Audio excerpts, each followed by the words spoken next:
The hospital moved differently at night. During the day, the corridors were loud with footsteps, conversations, rolling carts, and overhead announcements. But after midnight, everything slowed into a quieter rhythm. Machines hummed softly. Monitors blinked in dim light. Nurses spoke in low voices so they would not wake the patients. Ward C sat on the fourth floor, a long corridor of private rooms and glass observation stations where the night shift worked with quiet discipline.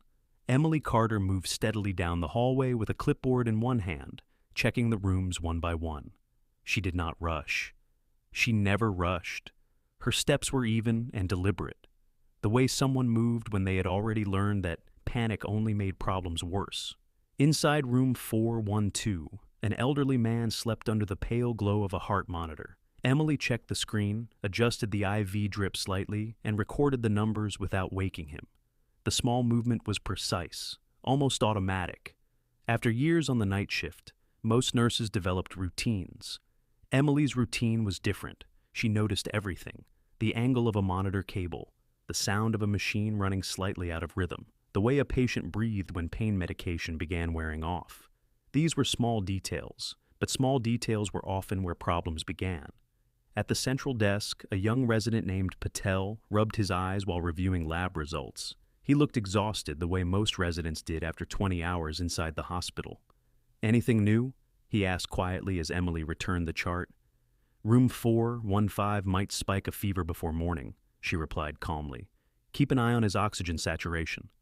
Patel nodded, already writing the note without questioning her. Emily rarely spoke unless she was certain. Over time, the staff had learned that when she said something might happen, it usually did. The rain outside tapped softly against the long windows at the end of the corridor. A storm had rolled in from the coast earlier that night, pushing cold air across the city. Emergency rooms always became busier during storms. Car accidents, slips on wet pavement, late-night fights that went too far. Emily glanced toward the elevators when the distant sound of rolling wheels echoed through the hall. A stretcher appeared moments later, pushed by two paramedics she did not recognize. That was unusual. Most ambulance crews rotated through the hospital, often enough that the night staff knew their faces. These men were unfamiliar. Their movements were efficient but quiet, almost too controlled for a typical emergency transfer. The patient on the stretcher was unconscious, his face pale beneath the oxygen mask. One paramedic handed over sealed paperwork to the charge nurse without explanation. "Transfer from county," he said simply. No details, no small talk. Then they left immediately. Emily watched them go without saying anything. Something about the interaction lingered in her mind. Hospitals thrived on information. Even during emergencies, there was always context. An accident, an illness, a reason for the rush. But the arrival had felt contained, controlled, like a delivery rather than a rescue. She followed the stretcher as it was wheeled into room 417. The patient remained unconscious while the resident began checking vitals. Emily noticed bruising along the man's ribs and faint scarring near his shoulder, the kind that came from old surgical repairs. Not unusual on its own, but the paperwork stayed sealed in the nurse station drawer. That part was unusual. 20 minutes later, another patient arrived. This time, the transfer came through a private elevator, normally used for equipment. Two men in dark suits accompanied the stretcher, but never introduced themselves. They spoke quietly with hospital administration before disappearing down the hall again. The second patient was placed in room 419 at the far end of the ward. Emily adjusted the blankets while the resident connected monitors. The man's breathing was shallow but stable. His injuries were harder to see, hidden beneath hospital bandages already applied somewhere else. "Another transfer?" Patel muttered, confused. Emily only nodded slightly. 2 sealed transfers within half an hour was not normal for the night shift. Still, the ward slowly returned to its usual quiet rhythm. Nurses checked charts, monitors beeped steadily. Rain continued against the windows. But something else had changed. Around 1:40 a.m., the elevators opened again. This time, the footsteps were heavier. 4 men stepped into the corridor wearing dark tactical jackets, not hospital security. Their equipment was different. Their posture was different too. They did not wander or look around the way visitors did when entering a hospital wing. They walked directly to the nurse's station and spoke briefly with the supervisor before moving to different positions along the hallway. To most of the staff, they were simply security contractors assigned to some administrative situation. Hospitals hired private security during high-risk cases all the time. But Emily watched their spacing as they moved, 10 feet apart. Clear lines of sight down the corridor. One man positioned himself near the elevator doors, while another stood near the emergency stairwell. It was not random, it was deliberate coverage. She lowered her eyes back to the patient chart she was holding, pretending not to notice.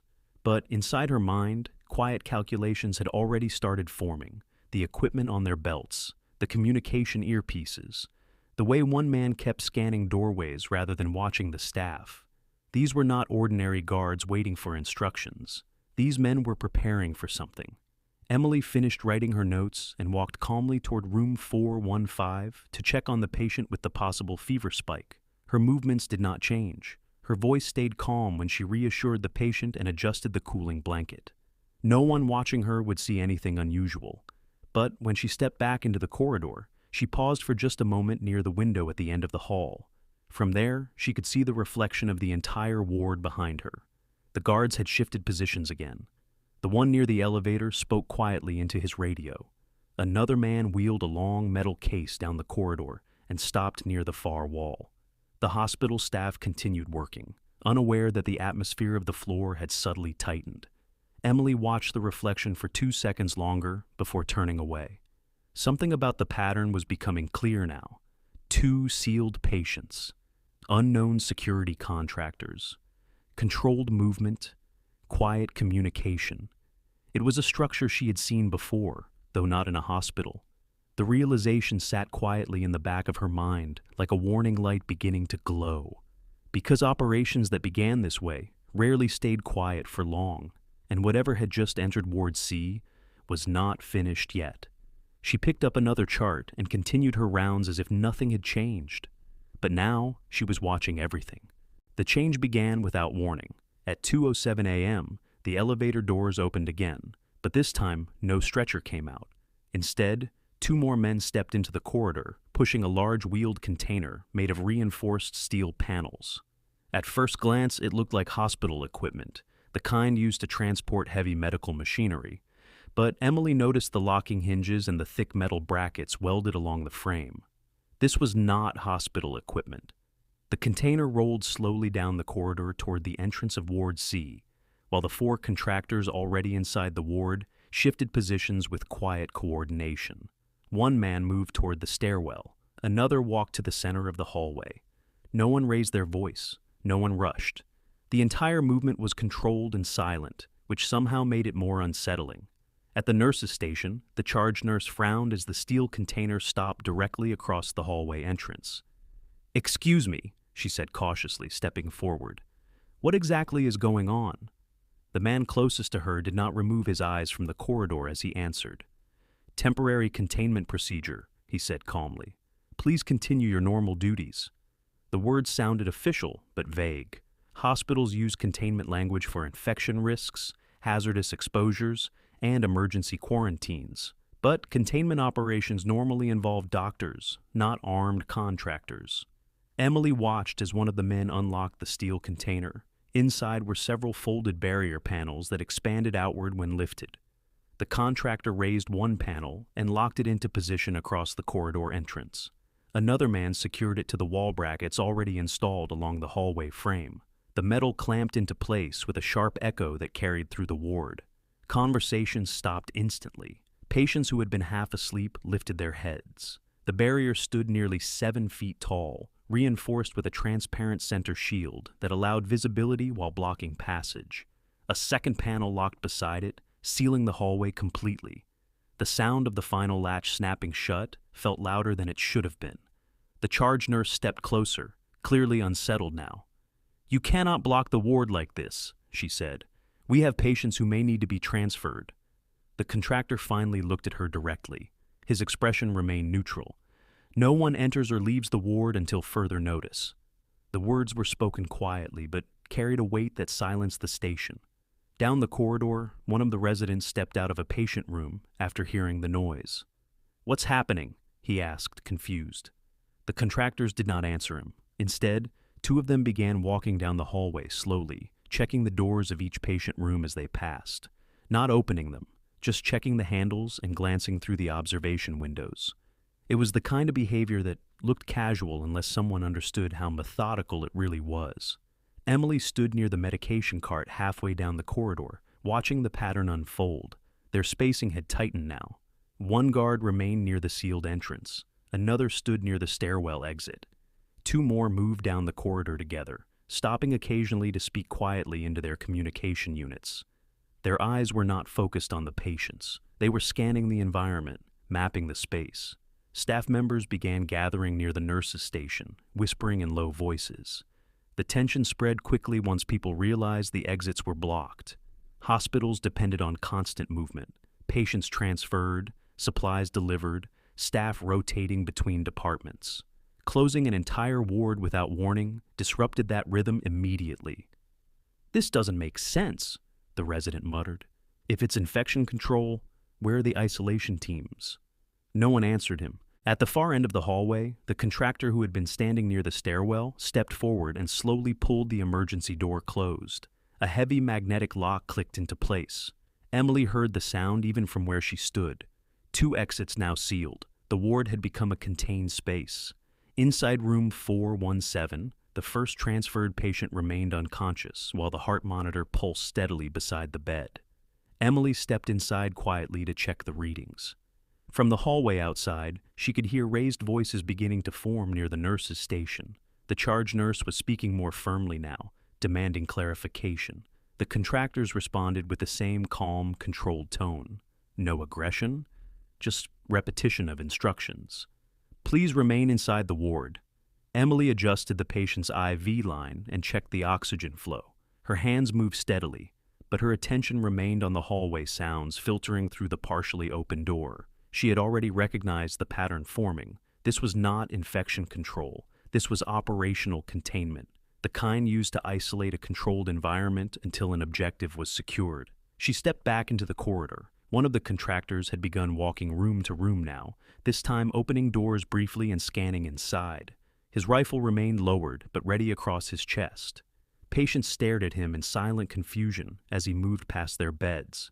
When he reached room 419, the second transfer patient's door, he paused slightly longer before stepping inside. Emily watched carefully. The guard remained inside the room for only a few seconds before exiting again and speaking quietly into his radio. The message was too low to hear, but the reaction from the other contractors was immediate. The man near the stairwell shifted closer to the center of the corridor. The guard near the sealed entrance turned his body slightly, blocking the line of sight from the nurse's station toward room 419. Subtle repositioning. Controlled coverage. Emily felt the final confirmation settle into place in her mind. Whatever this operation was about, it was centered on one of the transferred patients. Panic began spreading among the other patients now, as the presence of armed men became impossible to ignore. One elderly woman called out nervously from her bed, asking why soldiers were in the hospital. A younger patient tried to stand, only to be gently but firmly instructed to remain in his room. The staff attempted to calm everyone, but uncertainty filled the corridor like pressure building in a sealed container. Emily walked slowly back toward the nurse's station, her eyes moving once across the positions of every contractor in the ward. 6 men in total, standard containment spacing, clear fields of view across the hallway intersections. The equipment they carried confirmed what she had suspected earlier. These were not hospital security contractors hired at the last minute. Their gear was professional grade, maintained with the quiet care of people who relied on it regularly. The man near the entrance noticed her glance for just a moment. Their eyes met briefly. His gaze lingered half a second longer than expected before shifting away again. Emily picked up a patient chart and began writing new vitals into the record, as if the situation around her were nothing more than background noise. To the other staff, she looked exactly the same as always, calm, quiet, focused on routine tasks. But inside her mind, the situation had already been evaluated. The ward had been sealed with precision. The contractors were waiting for something, and if her assessment was correct, the most dangerous part of the night had not started yet. The ward had grown quieter, but but it was not the calm kind of quiet that hospitals sometimes fell into during the deepest hours of night. This silence carried tension beneath it, like air before a storm. The contractors had finished their first sweep of the corridor and now stood in controlled positions along the hallway. None of them appeared hurried, none of them raised their voices, but every movement they made carried a quiet purpose. Emily Carter stood at the nurse's station reviewing patient charts, her pen moving slowly across the page as she recorded routine notes. Anyone watching would see an ordinary nurse continuing her shift, but her eyes lifted occasionally, tracking the subtle rhythm of the men stationed throughout the ward. The guard near the entrance leaned slightly against the barrier while speaking into his radio again. The man near the stairwell adjusted his stance, repositioning to widen his view of the hallway. The two contractors in the center of the ward remained the most active, drifting between rooms as if conducting periodic checks. The pattern was becoming clearer. They were not searching randomly. They were watching the two transfer rooms more closely than the others. Emily closed the chart quietly and stepped away from the desk. Panic was beginning to ripple through the ward now, not loudly but in small signs that experienced nurses recognized quickly. One patient kept pressing his call button repeatedly, even though nothing was wrong. Another refused to stay in bed, pacing near the doorway of his room. Anxiety could spread quickly in a hospital if it was not managed early. Emily walked first to room 414, where a middle-aged woman recovering from surgery had begun breathing faster than normal. "Everything is under control," Emily said calmly as she checked the monitor leads. Her voice carried the steady tone that patients instinctively trusted. "Your vitals look good. Try to rest." The woman nodded, though her eyes still drifted toward the corridor where the armed men stood. Emily adjusted the blanket and dimmed the light slightly before stepping back into the hallway. As she moved, she took a longer route than necessary, quietly observing the contractor stationed near the center of the ward. His rifle remained lowered but ready. His eyes moved constantly, scanning not just the patients, but the staff as well. That detail mattered. It meant they were accounting for everyone inside the environment. She reached the medication cart halfway down the corridor and paused there, organizing syringes that did not actually need organizing. From that position, she could see nearly the entire length of the ward reflected in the polished glass of a nearby supply cabinet. The reflections allowed her to watch the contractors without looking directly at them. Their spacing remained tight. One guard at the entrance barrier, one near the stairwell, two moving slowly between patient rooms. Two more near the far end where room 419 sat. 6 men controlling the entire ward. Efficient coverage for a narrow corridor. The realization confirmed something else as well. If their focus truly centered on one patient, then the rest of the ward had become collateral containment.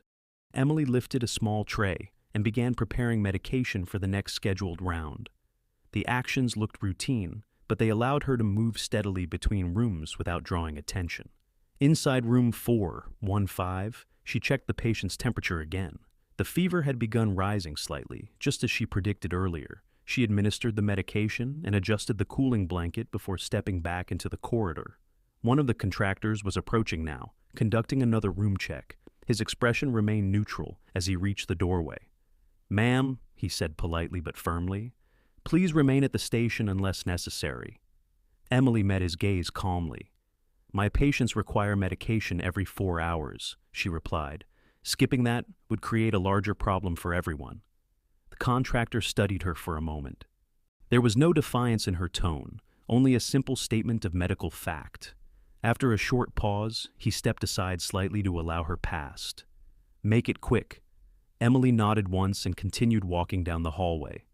It was a small interaction, but it revealed something important. The contractors were focused on control, not intimidation. They wanted the ward stable while they waited for the next stage of whatever operation this was. That meant they would tolerate medical movement as long as it remained predictable. Emily used that understanding immediately.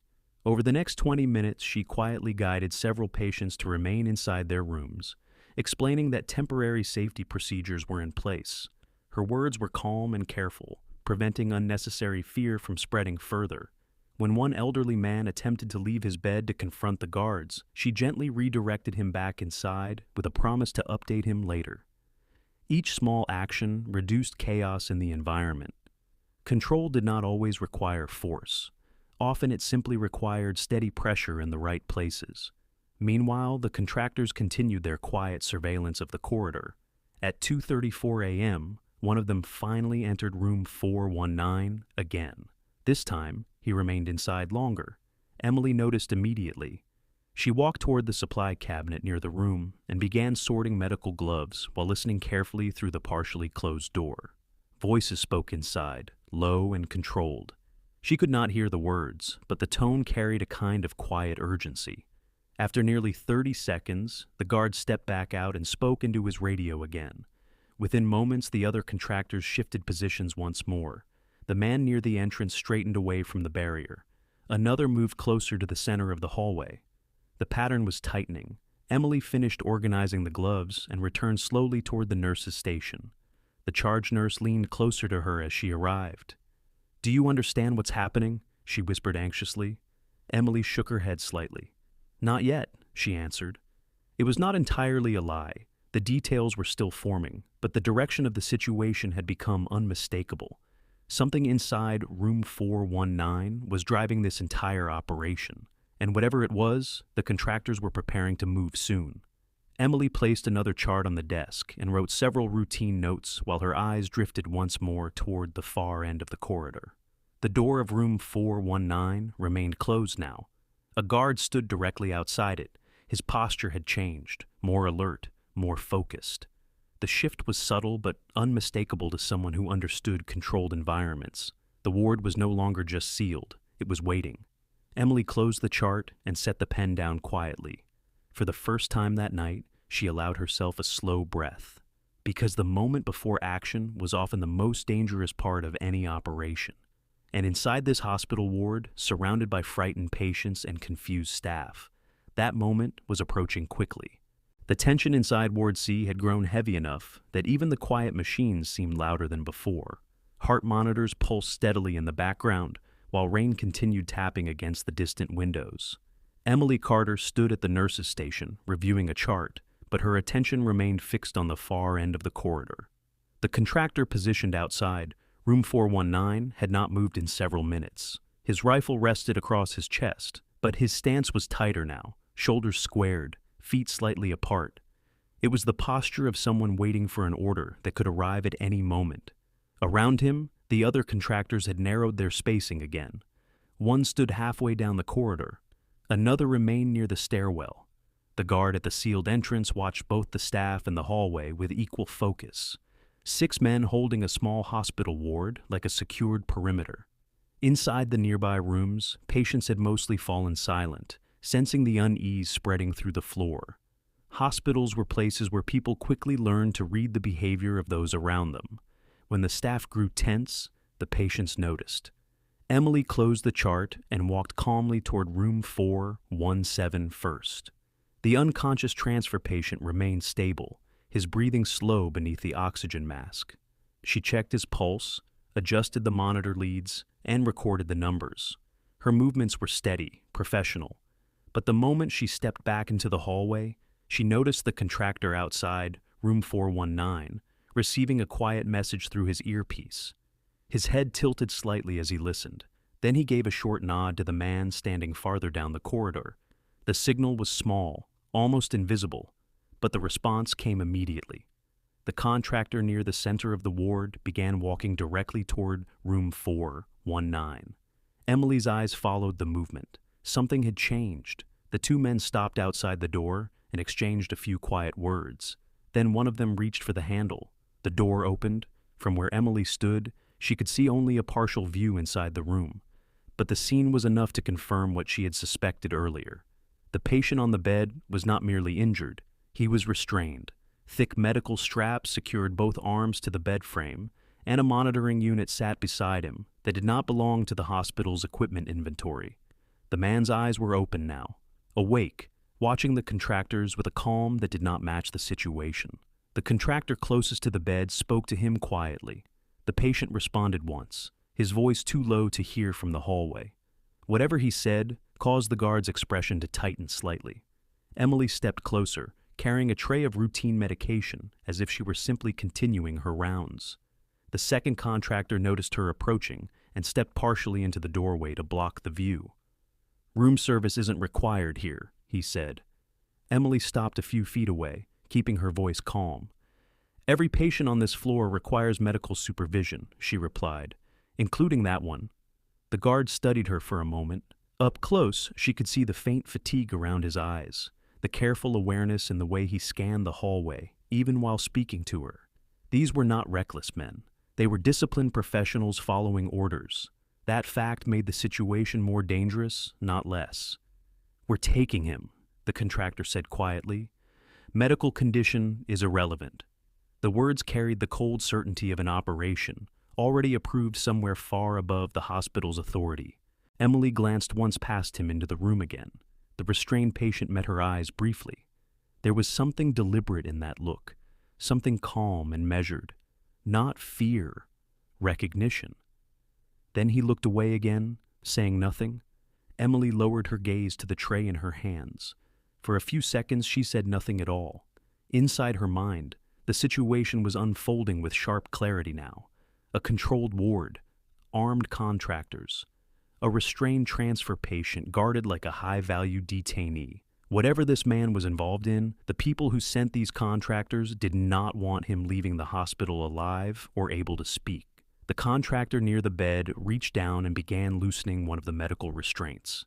The patient's heart monitor beeped slightly faster as the movement disturbed the IV lines running into his arm. Emily knew exactly what would happen if they forced a transfer in his current condition. Internal bleeding, shock, cardiac instability. The man might survive the trip. He might not. Either way, the decision clearly did not concern the contractors. Emily lifted her eyes slowly. "If you move him right now," she said calmly, "he will not survive the elevator ride." The contractor in the doorway did not respond immediately. He simply watched her, measuring the confidence in her tone. "That is not your concern," he finally said. Emily felt the quiet pressure of the moment settle into place. This was the line, the point where silence became a choice with consequences. She could step away now and allow the operation to continue. The contractors would remove the patient, and the ward would eventually reopen before morning. The hospital would return to its normal rhythm, and no one would question the quiet nurse who simply finished her shift. Or she could intervene. Not violently, not recklessly, but enough to force the situation into a different direction.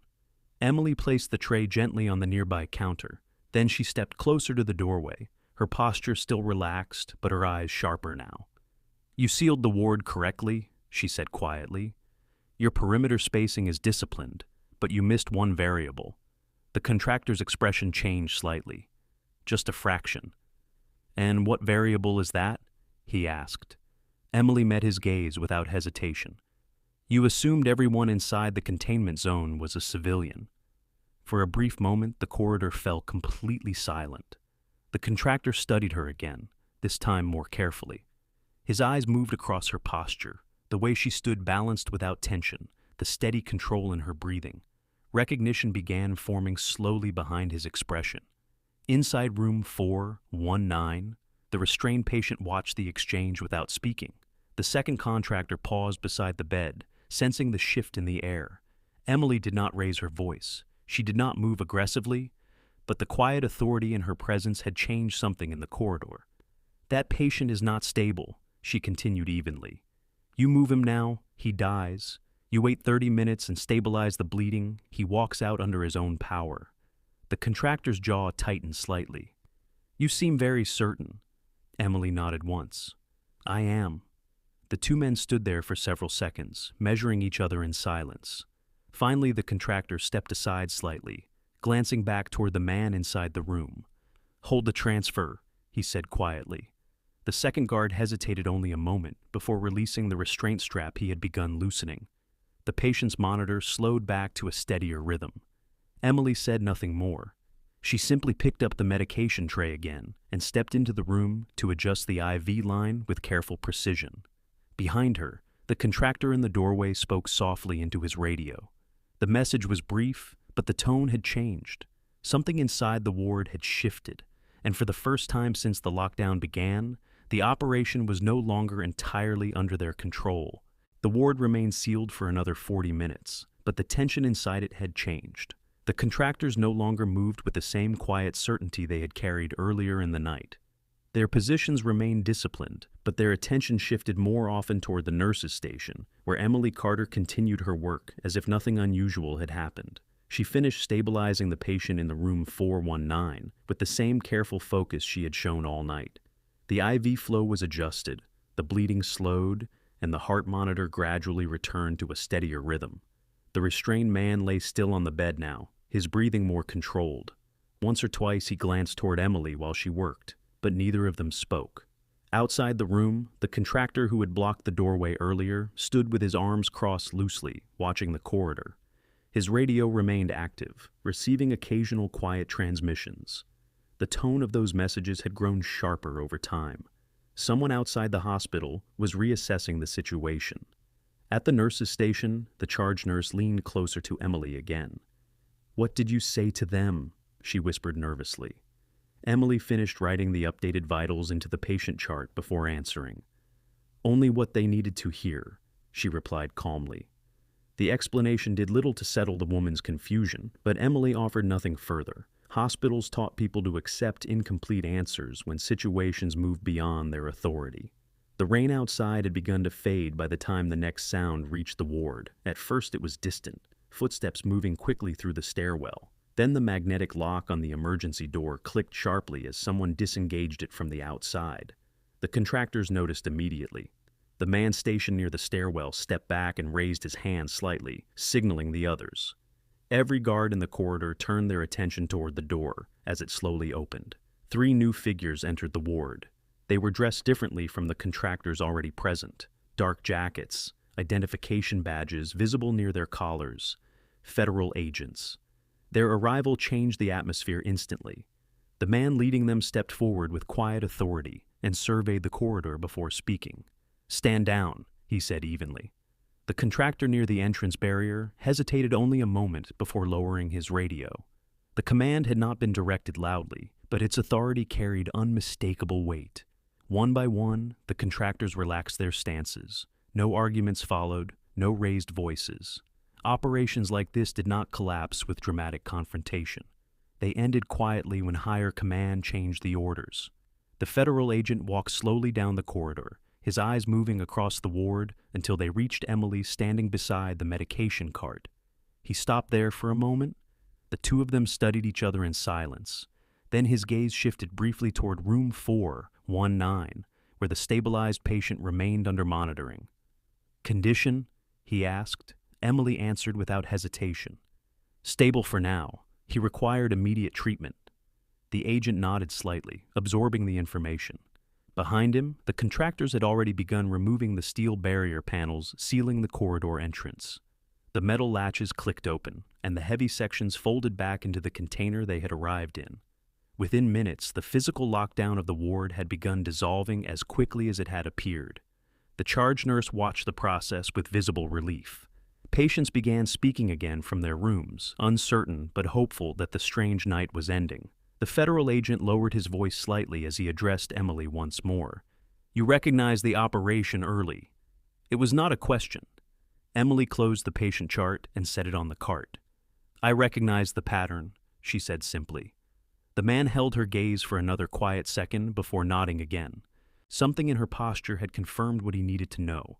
Without another word, he turned and walked toward room 419 to speak with the recovering patient inside. The contractors continued dismantling their equipment with disciplined efficiency. Soon the corridor looked almost normal again, aside from the lingering tension that remained in the air.